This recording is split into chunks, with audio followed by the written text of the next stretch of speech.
എല്ലാവർക്കും നമസ്കാരം. ഞാൻ ഡോക്ടർ രഞ്ജിതാസ് വെൽനസ്, മുട്ടത്തറ, ട്രിവാൻഡ്രം. നമ്മുടെ ശരീരത്തിലെ നിറം വർദ്ധിക്കാൻ ഗ്ലൂട്ടാത്തയോൺ സഹായിക്കുമോ? പലർക്കും സംശയമാണ്, ഇനി ഡെയിലി ഗ്ലൂട്ടാത്തയോൺ എടുത്താൽ എന്തെങ്കിലും സൈഡ് എഫക്ട്സ് ഉണ്ടാകുമോ ശരീരത്തിന്, ഇനി അത് നിർത്തിക്കഴിഞ്ഞാൽ എന്തെങ്കിലും അഡ്വേഴ്സ് എഫക്റ്റ് വരുമോ എന്നുള്ളതൊക്കെ. എന്താണ് ഗ്ലൂട്ടാത്തയോൺ എന്ന് നോക്കാം.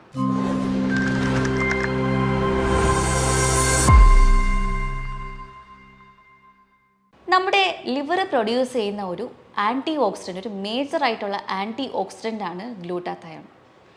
ഗ്ലൂട്ടാത്തയോൺ നമ്മുടെ ശരീരത്തിൽ കുറയുമ്പോഴാണ് നമുക്ക് കരിവാളിപ്പ്, അതായത് മെലാസ്മ എന്ന് പറയും, അവിടെയായിട്ട് ഫേസിലും ചീക്സിൻ്റെ സൈഡിലൊക്കെ ആയിട്ട് കരിവാളിപ്പ്, കറുത്ത പാടുകളായിട്ട് വന്നു തുടങ്ങുന്നത്, മുടി വേഗത്തിൽ നരച്ചു പോകുന്നത്, പലതരം പാടുകൾ അവിടെയായിട്ട് സ്കിന്നിൽ കാണുന്നതൊക്കെ. അപ്പോൾ നമുക്കറിയാം, നമ്മുടെ ലിവർ ആണല്ലോ ഇത് പ്രൊഡ്യൂസ് ചെയ്യുന്നത്. ഒരു 30 വയസ്സ് കഴിയുമ്പോൾ തന്നെ നമുക്ക് ഈ ഒരു പ്രൊഡക്ഷനിലൊക്കെ ഒരു ചെറിയ കുറവ് വരും. പ്രത്യേകിച്ച് നിങ്ങൾക്ക് എന്തെങ്കിലും ഫാറ്റി ലിവർ പ്രശ്നങ്ങളൊക്കെ ഉണ്ടെങ്കിൽ ലിവർ കറക്റ്റായിട്ട് ഈ ഒരു ഗ്ലൂട്ടാത്തയോൺ പ്രൊഡ്യൂസ് ചെയ്യത്തില്ല. നമ്മുടെ ശരീരത്തിൽ 2 തരത്തിലാണ് മെലാനിൻ പ്രൊഡക്ഷൻ ഉള്ളത്. അതൊന്ന് മനസ്സിലാക്കുക. ഒന്ന് ഫ്യൂ മെലാനിൻ, മറ്റൊന്ന് യു മെലാനിൻ. ഫ്യൂ മെലാനിൻ എന്ന് പറയുന്നത് വെളുത്ത സ്കിൻ ടോൺ ഉള്ളവർക്ക് കൂടുതലായിട്ടും ഈ ഫ്യൂ മെലാനിൻ ആണ് പ്രൊഡ്യൂസ് ചെയ്യുന്നത്. ഡാർക്കർ സ്കിൻ, ഇരുണ്ട നിറമാണെന്നുണ്ടെങ്കിൽ അവർക്ക് യു മെലാനിൻ ആയിരിക്കും പ്രൊഡ്യൂസ് ചെയ്യുന്നത്. അപ്പോൾ ഈ ഗ്ലൂട്ടാത്തയോൺ എടുക്കുന്ന വഴിക്ക് ഈ മെലാനിൻ സിന്തസിസിനെ ഒന്ന് കുറയ്ക്കാനും ഫ്യൂ മെലാനിൻ്റെ അളവ് വർദ്ധിപ്പിക്കാനും നമുക്ക് സാധിക്കുന്നതാണ്. ഞാൻ പറഞ്ഞു, നമ്മൾക്ക് ആൻറ്റി ഓക്സിഡൻസ് പലതരത്തിലുണ്ട്. അതിൽ ഏറ്റവും മേജറായിട്ടുള്ളതാണ് ഗ്ലൂട്ടാത്തയോൺ എന്ന് പറയുന്നത്. ഇനി വൈറ്റമിൻ സി ഉണ്ട്, വൈറ്റമിൻ ഇ ഉണ്ട്, അതുപോലെ തന്നെ സെലീനിയം, അതൊക്കെ നമുക്ക് നല്ല രീതിക്ക് ഒരു ആൻറ്റി ഓക്സിഡൻറ്റ് തന്നെയാണ്. പക്ഷേ ഏറ്റവും നമ്മുടെ 80% നമ്മുടെ ഫ്രീ റാഡിക്കൽസിനെ റിമൂവ് ചെയ്യുന്നതും ഗ്ലൂട്ടാത്തയോൺ തന്നെയാണ്. അപ്പോൾ എങ്ങനെയാണ് നമ്മുടെ ശരീരത്തിൽ ഈ പാടുകൾ വരുന്നത് നമുക്കൊന്ന് നോക്കിയാലോ. അതിനാണ് നമ്മൾ പണ്ട് പഠിച്ചിട്ടുണ്ടാവും ഓക്സിഡേഷൻ, അതായത് നമ്മളുടെ ഓക്സിജൻ പല പദാർത്ഥങ്ങളുമായിട്ട് മിക്സ് ചെയ്ത് രാസപ്രവർത്തനം നടക്കുന്നതിൻ്റെ ഭാഗമായിട്ട് അവിടെ ഓക്സിഡേഷൻ സംഭവിക്കുന്നത്. അതായത് ഇരുമ്പ് തുരുമ്പിക്കുന്നത് പോലെ, അല്ലെങ്കിൽ നമ്മളൊരു ആപ്പിൾ കട്ട് ചെയ്ത് പുറത്ത് വെച്ചിട്ട് അപ്പോൾ ആപ്പിളിൻ്റെ ഒരു കട്ട് ചെയ്ത ഭാഗത്തിൽ ഒരു ബ്രൗൺ ഷെയ്ഡ് അല്ലെങ്കിൽ ഒരു റെഡ് ഷെയ്ഡ് വരുന്നത് പോലെ, അത് ഓക്സിഡേഷൻ്റെ ഭാഗമായിട്ടാണ്. അതുപോലെ തന്നെയാണ് നമ്മുടെ കോശങ്ങളിൽ. ഫോർ എക്സാമ്പിൾ, നമ്മളെ വണ്ടി ഓടുന്നു, വണ്ടിയിൽ നമ്മൾ പെട്രോൾ ഒഴിക്കുന്നു, എൻജിൻ പ്രവർത്തിക്കുന്നു, വണ്ടി മൂവ് ആവുന്നു, പുക പുറത്ത് പോകുന്നു. അതുപോലെ നമ്മൾ കിച്ചണിൽ നമ്മൾ അടുപ്പിൽ ഭക്ഷണം പാചകം ചെയ്യുന്നു, അതിൻ്റെ ഭാഗമായിട്ട് പുക ഉണ്ടാവുന്നു. അതുപോലെ തന്നെയാണ് നമ്മുടെ സ്കിന്നിൽ നമുക്ക് മൈറ്റോകോൺട്രിയ ഉണ്ട്, കോശങ്ങൾക്ക് മൈറ്റോകോൺട്രിയ ഉണ്ട്. ഈ മൈറ്റോകോൺട്രിയാണ് പവർ ഹൗസ് എന്നറിയപ്പെടുന്നത്. അപ്പോൾ ഈ മൈറ്റോകോൺട്രിയയിൽ നടക്കുന്ന പ്രവർത്തനങ്ങളുടെ ഭാഗമായിട്ടുണ്ടാകുന്ന ബൈ പ്രോഡക്ട്സ് അല്ലെങ്കിൽ ഒരു ടോക്സിൻസിനെയാണ് നമ്മൾ ഫ്രീ റാഡിക്കൽസ് എന്ന് പറയുന്നത്. അപ്പോൾ ഈ ഫ്രീ റാഡിക്കൽസ് കറക്റ്റായിട്ട് നമ്മുടെ ശരീരത്തിൽ നിന്ന് റിമൂവ് ആയില്ല, എലിമിനേറ്റ് ആയില്ല എന്നുണ്ടെങ്കിൽ അത് എവിടെയെങ്കിലും പോയി ഡെപ്പോസിറ്റ് ചെയ്യും. അതാണ് നമ്മൾ ഈ കാണുന്ന കരിവാളിപ്പ്, മെലാസ്മ എന്ന് പറയുന്ന പിഗ്മെൻറ്റേഷൻസ് ഒക്കെ. എപ്പോഴാണോ ഈ ഗ്ലൂട്ടാത്തയോണിൻ്റെ പ്രൊഡക്ഷൻ കുറയുന്നത്, അപ്പോഴാണ് നമുക്ക് സ്കിന്നിൽ അവിടെയായിട്ട് ഇത്തരം പാടുകൾ കാണുന്നത്, മുടി പൊട്ടിപ്പോവുക, മുടി നരച്ചു പോവുക, അതുപോലെ തന്നെ ഭയങ്കരമായിട്ട് കരിവാളിപ്പ്. ചിലരുടെ ഫേസൊക്കെ നോക്കിക്കഴിഞ്ഞാൽ അവരുടെ ബോഡി പാർട്സും ഫേസും തമ്മിൽ നല്ല വ്യത്യാസമായിരിക്കും. അതായത് ടാറ് പുരണ്ടതുപോലെ അല്ലെങ്കിൽ കറുത്ത പെയിൻ്റ് അടിച്ചതുപോലുള്ള നിറവ്യത്യാസങ്ങൾ കാണുന്ന ആൾക്കാരുണ്ട്. അപ്പോൾ ചിലർ അത് സണ്ണിൻ്റെ അലർജിയാന്ന് പറഞ്ഞിട്ട് ട്രീറ്റ് ചെയ്യുന്നവരുണ്ട്. എന്നാലും അവർക്ക് യാതൊരു വ്യത്യാസവും വരത്തില്ല. അപ്പം അങ്ങനെ ഉള്ളവരുണ്ടെങ്കിൽ നമ്മൾ ഇതൊന്ന് ശ്രദ്ധിക്കുക. ഫാറ്റി ലിവർ ഉണ്ടെന്നുണ്ടെങ്കിൽ അത് നിങ്ങളൊന്ന് ഒരു അൾട്രാസൗണ്ട് സ്കാൻ നോക്കിക്കഴിഞ്ഞാൽ ആ ഫാറ്റി ലിവറിൻ്റെ ഗ്രേഡ് നമുക്ക് അറിയാൻ പറ്റും. ഇനി അതിലെന്തെങ്കിലും ഫൈബ്രോസിസ് ഉണ്ടെങ്കിലോ സിറോസിസ് ഉണ്ടെങ്കിലോ ഒക്കെ നമുക്കത് കണ്ടുപിടിക്കാൻ സാധിക്കും.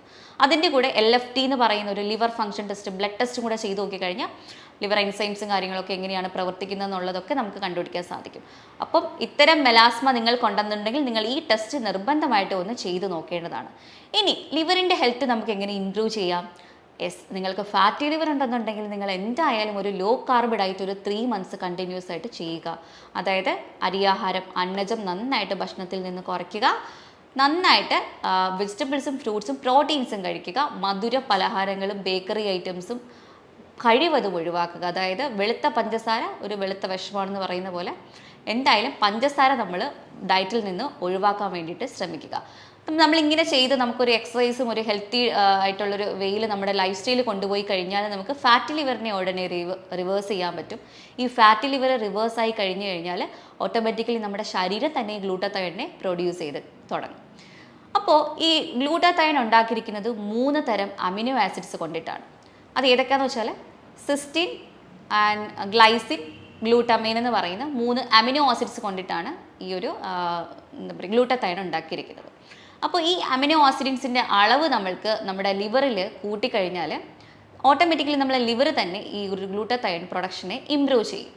അപ്പോൾ നമ്മൾ അതിന് വേണ്ടിയിട്ട് കഴിക്കാവുന്ന ഭക്ഷണങ്ങൾ എന്തൊക്കെയാണെന്ന് നോക്കിയാലോ. ഈ സിസ്റ്റൈൻ കൂടുതലായിട്ട് അടങ്ങിയിരിക്കുന്നത് കൂടുതലായിട്ടും ഈ ക്രൂസിഫറസ് വെജിറ്റബിൾസ് എന്ന് പറയുന്ന ക്യാബേജ്, ബ്രൊക്കോലി, കോളിഫ്ലവറിൽ സൾഫർ കണ്ടൻറ്റ് കൂടുതലുള്ള ഉള്ളിയിലും സവോളയിലും ഒക്കെയാണ്. അപ്പോൾ അതിൻ്റെ അളവ് നിങ്ങളൊന്ന് കൂടുതലായിട്ട് കഴിക്കുക. അതുപോലെ തന്നെ ഗ്ലൈസിനും ഗ്ലൂട്ടമൈനും കൂടുതലായിട്ട് അടങ്ങിയിരിക്കുന്ന നട്ട്സിൽ, സീഡ്സിൽ, പീനട്ട്സിൽ, അതുപോലെ തന്നെ ഇലക്കറികളിലും ബനാനയിലൊക്കെയാണ് ഈ സിസ്റ്റിനും ഗ്ലൂട്ടമൈനും കൂടുതലായിട്ട് കാണുന്നത്. അപ്പോൾ ഇത്തരം ഭക്ഷണത്തിൻ്റെ അളവ് നിങ്ങൾ എന്തായാലും കൂട്ടുക. അതുപോലെ ഞാൻ നേരത്തെ സൂചിപ്പിച്ചതുപോലെ നമുക്ക് സെലീനിയം വളരെ അത്യാവശ്യമാണ്. കാരണം ഈ ഗ്ലൂട്ടത്തയോണിനെ ആക്ടിവേറ്റ് ചെയ്യണമെന്നുണ്ടെങ്കിൽ സെലീനിയത്തിന് വളരെ നല്ലൊരു റോളുണ്ട്. അപ്പോൾ നമ്മൾ കൂടുതലായിട്ട് ഈ ബ്രസീൽ നട്ട്സ്, ഫിഷ്, മീറ്റ്സ് ഒക്കെ നന്നായിട്ട് കഴിക്കാൻ വേണ്ടി ശ്രമിക്കുക. അതിൽ നമുക്ക് നന്നായിട്ട് സെലീനിയം കിട്ടും. പിന്നെ വൈറ്റമിൻ സി, ഗ്ലൂട്ടത്തയോൺ സപ്ലിമെൻറ്റ് ഫോമിൽ എടുക്കുന്ന എല്ലാവരും ഒരു റെഡ്യൂസ്ഡ് ഫോമിൽ വൈറ്റമിൻ സിയും കൂടെ എടുക്കേണ്ടത് അത്യാവശ്യമാണ്. കാരണം എങ്കിലേ നമുക്കുള്ള അബ്സോർപ്ഷനൊക്കെ പ്രോപ്പറായിട്ട് നടക്കുള്ളൂ.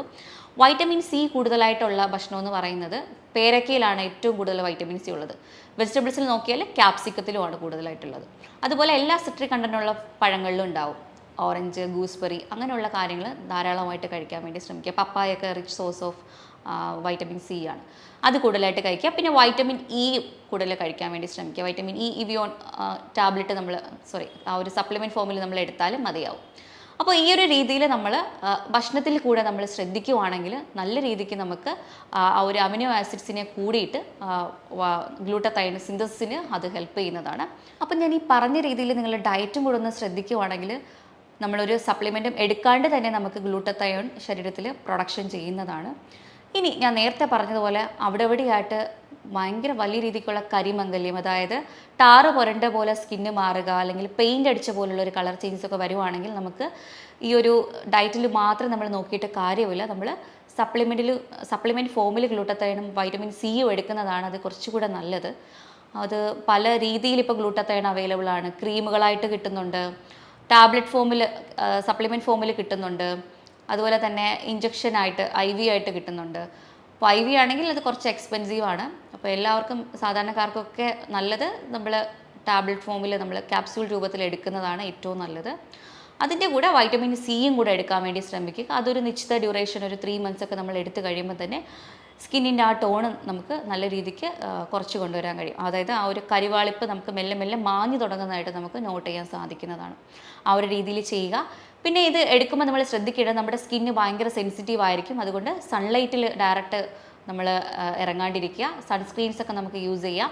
മോയ്സ്ചറൈസർ കാര്യങ്ങളൊക്കെ അലോവേരയുടെ മോയ്സ്ചറൈസറോ അങ്ങനെ എന്തെങ്കിലും നമുക്ക് യൂസ് ചെയ്യാം. ഇൻ കേസ് നമ്മൾ പുറത്തൊക്കെ പോയിട്ട് വരുവാണെങ്കിൽ ചിലർക്ക് ഈ ഒരു ബേണിംഗ് പെയിനൊക്കെ തോന്നും ഫേസിലൊക്കെ. അപ്പോൾ നമ്മളൊരു ഐസൊക്കെ എടുത്തിട്ട് ഒന്നൊരു കോട്ടണിലൊന്ന് പൊതിഞ്ഞെടുത്ത് ഒരു മസാജൊക്കെ നമുക്ക് കൊടുക്കുന്നത് നല്ലതാണ് ഇടയ്ക്കിടയ്ക്ക്.